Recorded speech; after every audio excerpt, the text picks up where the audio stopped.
Good evening, everybody. Monday morning quarterback, episode 19. Happy to be here with you guys out here in my own race shop. Coming at you, 9 o'clock. We're just finished getting everything ready to load up for the battle at the Brickyard, which is coming up this weekend.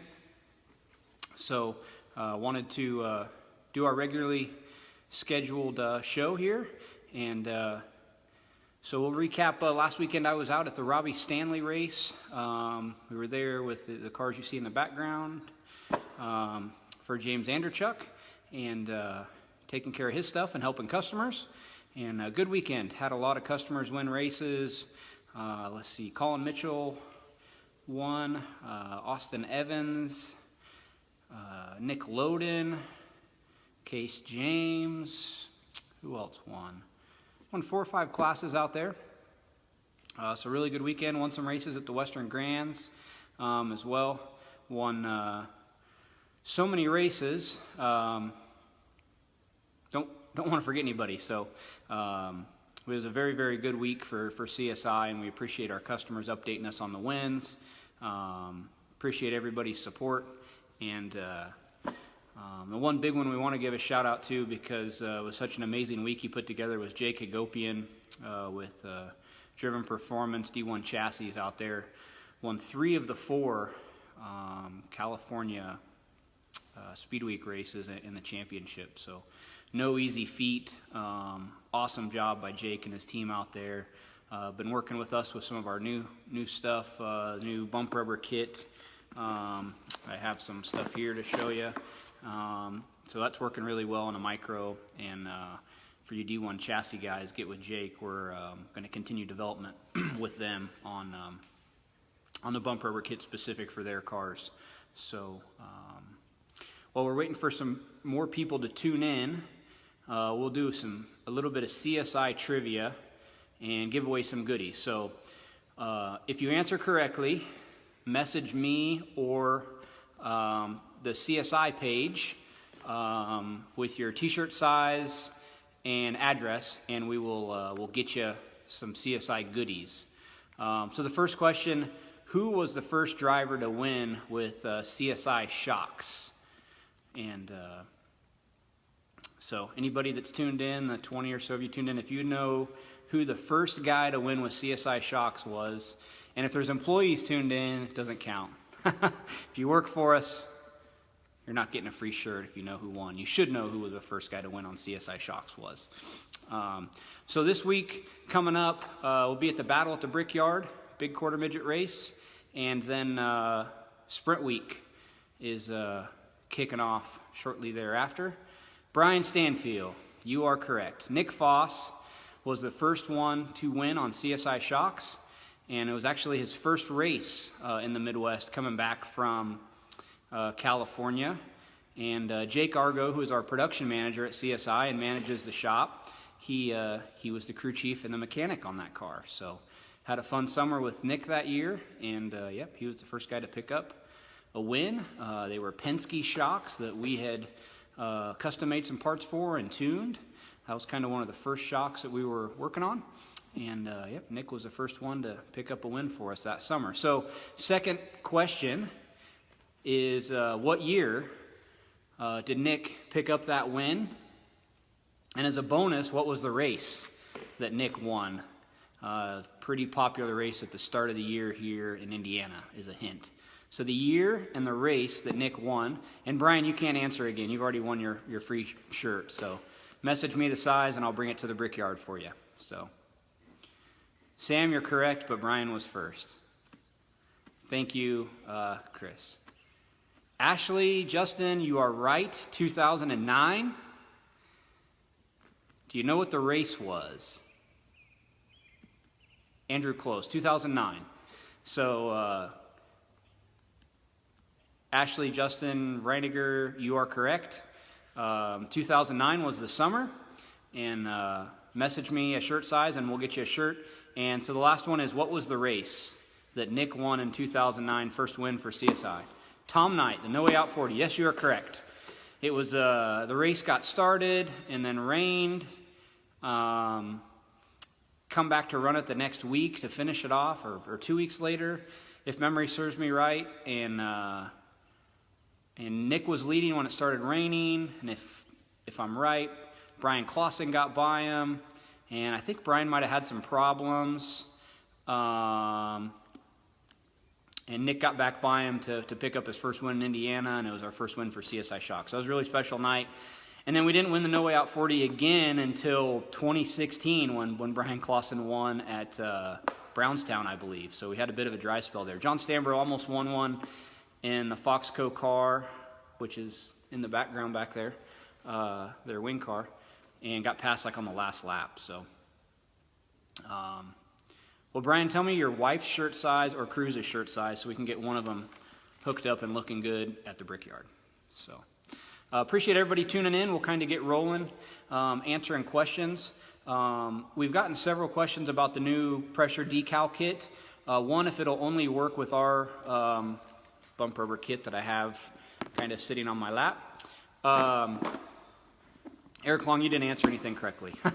No, it'll work with any bump rubber that you're running. If it's a conventional foam bump rubber, another manufacturer's bump kit, these pressure decals here that we sell in a kit, kind of see them. They will work with any manufacturer's bump rubber. Tim Barth, and yeah, the RC Shock. So I'm going to give you a little demonstration on kind of what they are. So when you get your kit, obviously the quarter midget kit is smaller, but there's a A and a B pressure decal. So you need to use one of each, and the kit comes with, just opening it up here, the kit comes with two bags, one of each, and there's 10 of each, so there's 10 in a kit. And when you get them out of the kit, comes with an instruction sheet. There's a smooth side and a rough side. So you want to put the two rough sides together. And typically, I just cut it with a pair of scissors and put it around the shaft. You'll put it between the bottom of the shock and your first washer, or the bump rubber and the washer. Anywhere where you got two heavier surfaces to weigh them together that can evenly push. And then as it sees a load, that changes a color. So you kind of see how I push with my finger. And then you just are going to take that and match it up to whatever color it matches with, and that'll give you what the rate is. So it's a one-time use unless you barely got into it and you want to see if you get into it more, it will turn a darker color the next time you run if you close the gap up and get into it more. But it's just a good way to know if you really run the bump rubber or not. So if you're not running a GoPro or some type of camera and you're not sure exactly how much you're traveling into the bump rubber, that's going to tell you exactly how much load was generated. They're pretty accurate. We did a bunch of testing with them the last 2 or 3 months as we were trying to figure out what ranges we needed and how to make it work most efficiently for our application. So those are available now on our website. We got a quarter midget kit and then a big shock kit, so midget, sprint car, micro, and such. So if you have questions about that, feel free to answer, but we'll be more than happy to walk you through that. Like I say, they come in a 10-pack, and they are a one-time use unless you didn't get into it. If you didn't touch the bump rubber and they barely changed the color, you can leave it in there, change the gap, and see how much you load it the next go-around. So, got a bunch of you guys tuned in now. Feel free to fire away with questions. That's what we're here for, is to answer your questions. Whether you're a CSI customer or not, we just want to try to help you answer any questions that you may have from the previous weekend's racing or something you're thinking about trying this weekend. I'll do my best to answer any question you fire at me, and if I can't get you an answer right this second, I will reply to you with an answer. So big weekend coming up for most people in the country with 4th of July weekend. I know we got a lot of racing going on here. And then Sprint Week starts in a couple weeks. Clay Cup is coming up here soon, so I know a bunch of you West Coasters are going to that. It's a huge micro race. I actually ran that race, gosh, I don't remember the year, maybe 2000, 99 or 2000. Really cool track up there in Deming, Washington. The Lemleys put on an awesome show. I've wanted to get back up there to support customers. We've been fortunate to have our shocks win that race like 4 or 5 years in a row. But it usually falls during sprint week, so it's a hard one for me to travel to. But I will get back to the Clay Cup someday. That's an awesome race. So good luck to anybody that's traveling to that coming up here later on this month. Okay, so everybody's tuned in. We've given away some t-shirts. Fire away with some questions. So when we're done with this, I got to load all those cars up because we got to park tomorrow at the Brickyard. So I'll stay on here as long as needed to answer all your guys' questions and make sure that you feel confident as you go to your races this week and hopefully have good performances. No questions. Got a lot of people watching me, looking at the shop, but no questions. Does anybody have any questions pertaining to the bump rubber kit or the new pressure decals we released last week? Or any other questions in general about shocks, race cars, what I had for dinner, anything? No questions tonight. Ryan claps. I didn't have any of your world-class brisket for dinner, Ryan. That would have been much better than what I had, which was stale leftover pizza in the shop from last night. It was good last night, but not as good tonight. Where's Trevor? So Trevor busted his butt and worked out here with me really late last night, helping me get everything done. And he is, I don't know, I gave him the night off because we were both wore out today. Any new FCR tires? So Brian races slot cars with us here in the winter, and that's our slot car track that we race on in the winter. And yes, there are some FCR tires. Okay, questions are coming in. Monotube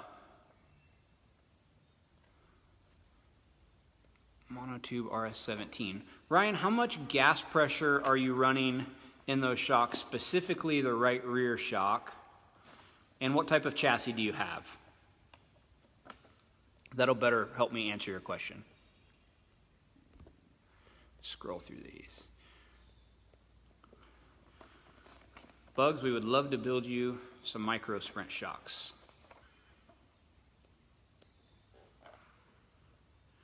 Michael, when would you change your left rear on a quarter midget from a 3.1, 3.2, 3? So basically we would run a 3.1 in an instance where we were a flat track and we were trying to load the right front as quickly as possible from entry to the center of the corner to help the car turn and rotate off the corner. As the car is turning well and we don't need as much rotation, we would go more to the 3.2 or a straight 3. Or if we're trying to keep the car from loading the right side as much, we would even run a 2.3 with some types of chassis. So really we start to add that rebound back to the left rear shock when we're not wanting to get on the right front as hard. So a bank track, Kalamazoo, Mini Indy, you don't need to run the 3.1 like we would at a parking lot, like at the Brickyard. We'd commonly start with the 3.1 to try to get it to the right front and help it turn. Mini Indy, you could maybe run a 3.2 with your Stanley car and be fine. Kevin Ramey. Minimum gap on the left rear rubber wing 305 slick. We've seen some guys running down to like 3/4 of an inch with our progressive kit with 3 yellow rubbers. So I would say 3/4 of an inch is probably as tight of a gap as I've seen. That's probably as small of a gap as I would go for right now, Ramey. Scott, so the 70 bump stop, which is our green, we do have some of those in stock, and yes, we've had some guys running it on the right rear. They're usually running in conjunction with like some 50s or maybe 260s in a 70, but guys that are really trying to keep the car laying left, and hold that attitude. We have seen some guys run 170 in conjunction with like 260s or 250s to get the rate they want. So yes, good question. Chase, I'm assuming Chase is referring to Trevor playing Fortnite. He's really excited to have Wi-Fi at Justin Grant's now. So, Colt James, have a great weekend. Thank you. Congratulations on your win at the Brickyard. Okay, Ryan, RTS with 25 PSI. So if you're having a problem with the car bouncing, not getting through the holes as well, the first move would be to go up on gas pressure. So we have a rather large gas bulb with our shocks. So we don't see as much gas pressure increase through shaft displacement. So for that reason, I would tell you try putting like 45 PSI in that shock, 45 to 50 in the right rear shock, and see if that helps calm it down for you. I'd be willing to bet that you'll have a much smoother ride and you'll take that bounce out. If it doesn't for whatever reason, give me a call or shoot me a message and I'll try to walk through a couple other scenarios for you. When are you going to build an 18th midget track? When we're getting near the end of the video, I'll show you my 18th midget track outside.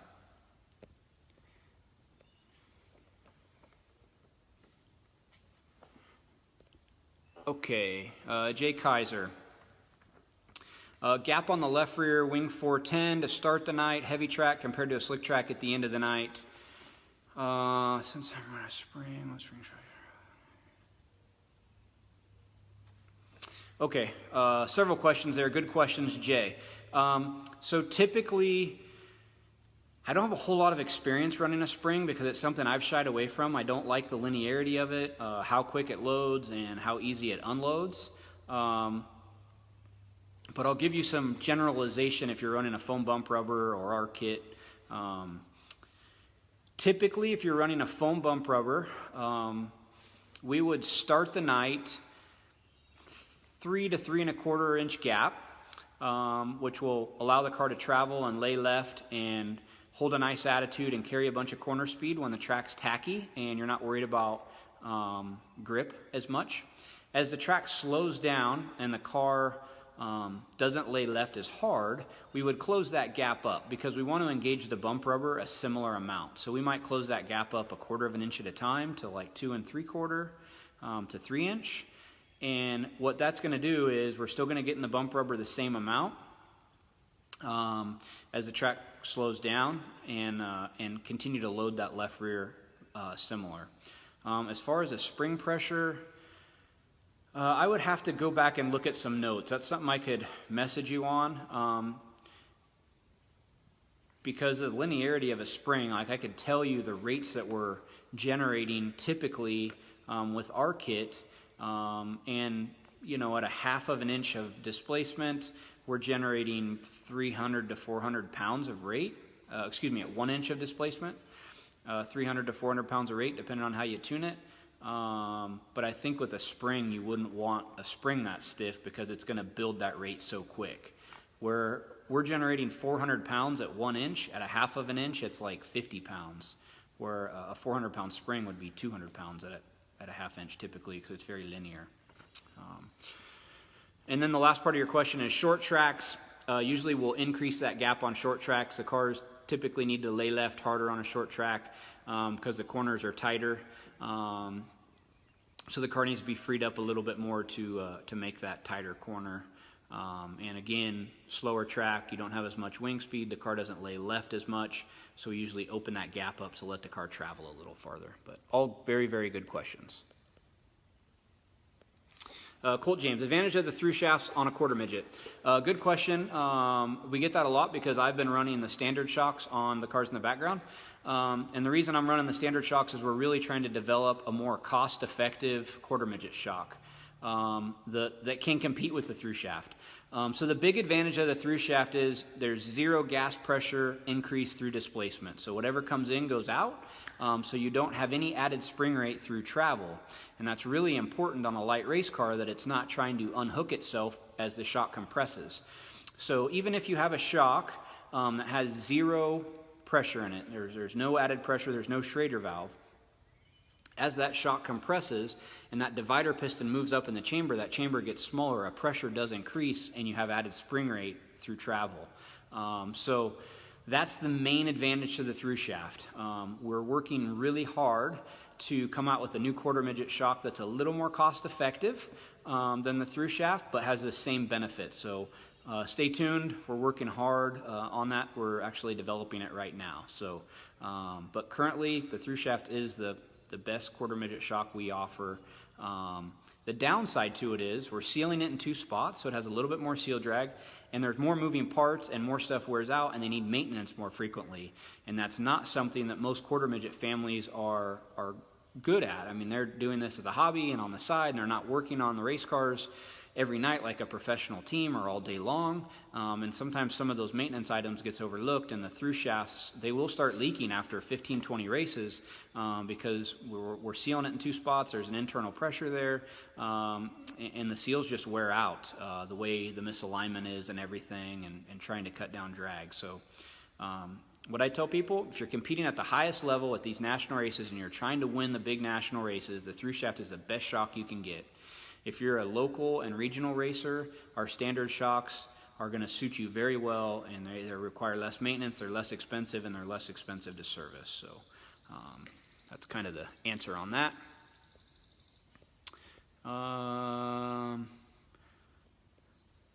Maggie is inside watching. Don O'Keefe, do you recommend twin tube or gas shocks on a Wing 360 running in Northern California?